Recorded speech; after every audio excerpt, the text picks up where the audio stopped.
out in your ear. Didn't mean it to be. Welcome to our fourth in a row, I believe. I believe it's fourth AMA stream. Ask me anything. For those of you that are scratching your head saying, "What in the world is this dude saying?" As we go, as people join in, we'll be able to drop in questions. We'll highlight them on the stream, discuss, and go from there. As folks begin to filter in, what I generally do is have a topic that I want to talk through to get the conversation going. Today's topic is going to be working with recruiters, either internal or external. And this is a massive resource that is often underused. And the reason that it's underused is because hiring managers, leaders within the organization view it as a completely outsourced move. And I give them a job description, I'm done. It's their job to go find me people. You can do that, but you have to set your expectations very low.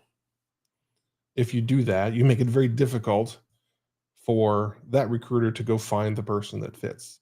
Imagine if you're building a product and somebody gives you a 2-page description of what they want and then asks you to deliver on that. And when you deliver something that looks like what you interpreted those instructions to be, and they say, no, that's not a fit, that's not what I wanted, and that's all you get, go back and fix it, it becomes pretty difficult for that person to ever hit the mark.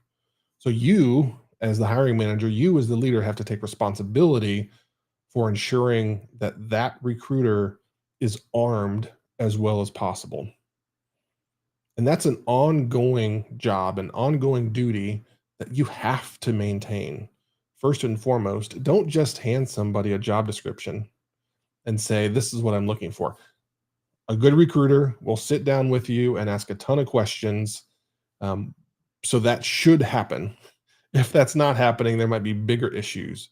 But make sure that when you write the job description, whether they start the discussion or you do it, doesn't matter. Walk them through the job description and what you're looking for. And it's really going to be helpful to talk through the things that maybe aren't in the job description. If there are things like that, maybe you should put them in there. But maybe it's a personality thing or something like that that you're looking at that maybe doesn't feel right in a job description, which would be a pretty narrow set of things. So that's step one. Step two, what you want to do is you want to iterate as fast as possible. So that recruiter starts going, running, finding people, have them send you everybody.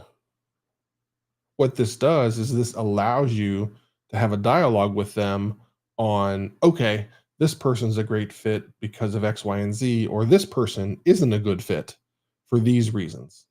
And that quick iteration on that job description helps them understand the nuances that maybe didn't come up in that first discussion. So make sure you don't, just don't wait. Don't wait on providing feedback to that person. Let them know that you're ready to go make this happen and you're going to be responsive, because guess what? As a recruiter, the hiring manager that I'm working with that is the most responsive, if there's 5 folks that I'm working with and one is super responsive and the other 4 aren't, guess where I'm going to prioritize my time? Yeah, with the partner that they have. So first and foremost, view it as a partnership. External recruiting companies also. This is where so many people just drop the ball. Second, a common complaint that I hear from recruiting companies and friends that I have is they get zero feedback when they send a candidate over. The company recruiter has done a ton of work to find this person, to talk to this person, to vet it out that they think that they're a right fit, because they only want to send you good people. They're not trying to send you crappy folks. There's zero desire from anybody in the business to actually do that.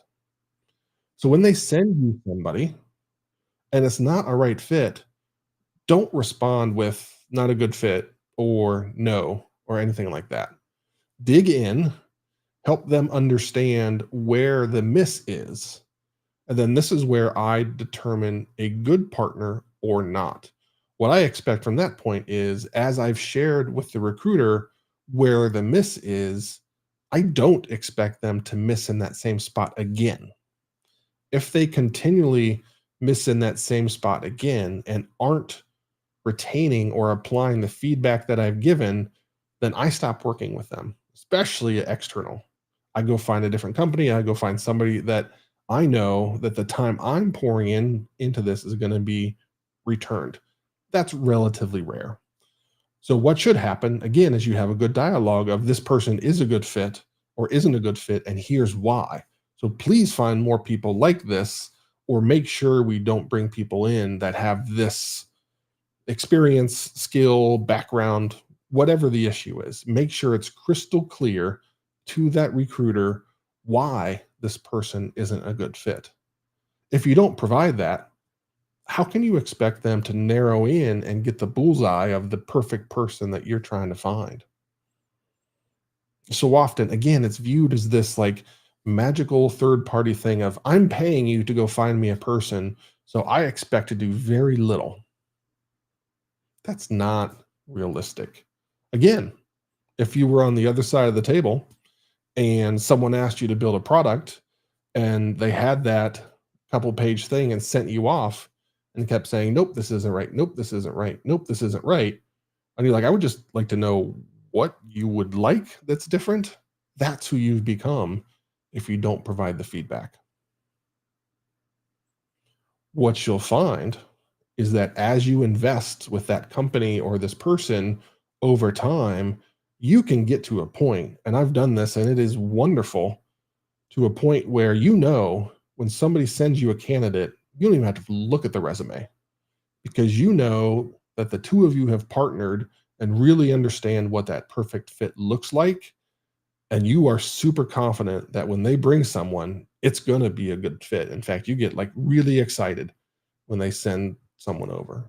But that only happens if you invest and if you continue to invest. It can't be just a little bit upfront. It's a relationship that you have to invest in time over time over time. So please don't make those mistakes. I see so many hiring managers get stuck in the spot where, oh, this recruiting company is terrible, or this recruiter that we hired is terrible, when in fact they're not. They're actually really good. But that hiring manager has chosen not to engage with them at the appropriate level. They expect them to find this magical 4-leaf clover in a field full of 3-leaf clovers. Don't put them in that spot. Help them. Give them a magnifying glass. Give them anything to go find that special one-of-a-kind clover that you need for your company. Don't create an impossible mission for them, please. Because again, you don't like that. You don't like vague requirements on what you need to do or build or deliver or anything like that. You would like it if it was as clear as possible before you got started. And as you started going down the path of building or delivering or whatever you might be doing, you get feedback. Sounds interestingly agile, doesn't it? So yes, please treat it like a product. Those of you that have been around me for long enough know that my solution to things is treating things like a product. Measurables. How do you know this is working? I have a target measurement of 75% of the people that we bring in to meet with our team end up getting hired. When that happens, you know the dialogue and the pipeline that leads up to that final step of having them come in, meet with your team, understand the company, understand the projects, and decide if that great fit is there. You know you've done all the right work to optimize the time of your team, because it can be very expensive to bring someone on site or virtually on site, however you're doing it these days, to find out if this person's a fit. It's measured in person days. If you're having multiple people, which you should, from different departments, come in and meet with this person. So you are spending days of the company's money trying to figure out if this one person is the right fit. So optimize everything you can and try and get to that magical point of 75% of the people you bring in to meet with your team get hired. Set that as your bar and drive like crazy to chase it. You can do it. I've done it, and it is magical. Absolutely magical. But it's not free, and it's definitely not easy. So make sure you're investing the time. Don't just roll the ball out in the court and wait for somebody to magically grab it and make a half court shot. Not going to happen. Not going to happen at all. So, all right. I went on my 10-ish minute rant. Now's the time where anybody in the chat, whatever tool you are in, be it YouTube, Twitch, LinkedIn, or Twitter, which any one of those that you're on, feel free to drop something in the chat to ask a question, either on what I just talked about or any problem that you might be having, or anything that you want to ask me further or dig into more about the first topic that we talked about. Feel free to drop it in there and we will help you out. Right? Right. Okay. Let's do it. One of my sneaky tricks is that if I don't get any comments or questions, then I threaten to end the stream. And you'd be amazed at how many people at that moment, wait. I got something I want to talk about. So we're not there yet. Don't worry about that. We might get there faster than I would prefer, but that's okay. Not the first time or the last time. It could be, not that it will be, it could be a slow stream. That's all right.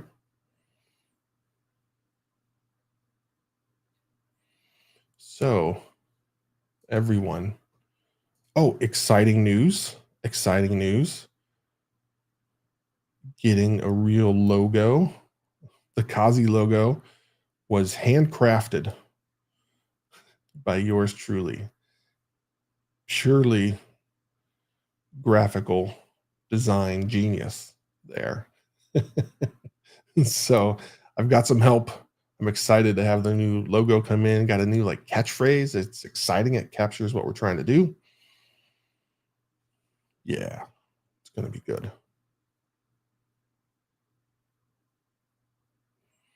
All right. Well, I'm setting the timer. 12:15.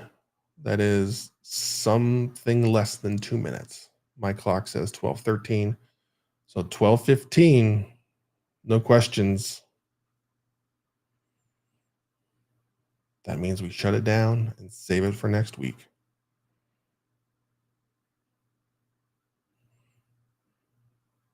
And believe it or not, I'm a master at awkward silence.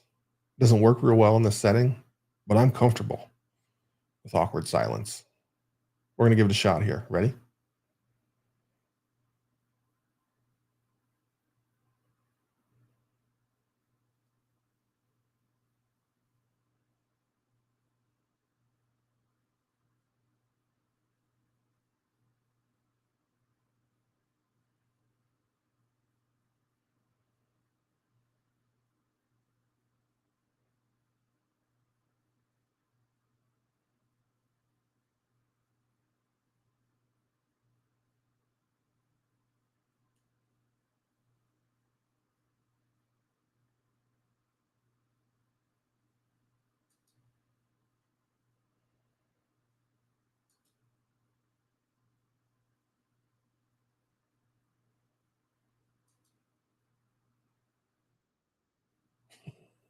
Usually that's enough to get people really, really uncomfortable and they have to say something.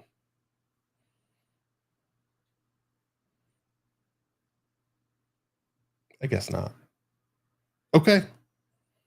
Well, friends, it was good talking at you. I look forward to talking with you next time. 7 days from today, same bat time, same bat channel. We'll see ya. And just be ready and loaded with questions. We're not doing this again. I'm putting this on you guys. Let's crush it next week. All right. See you then.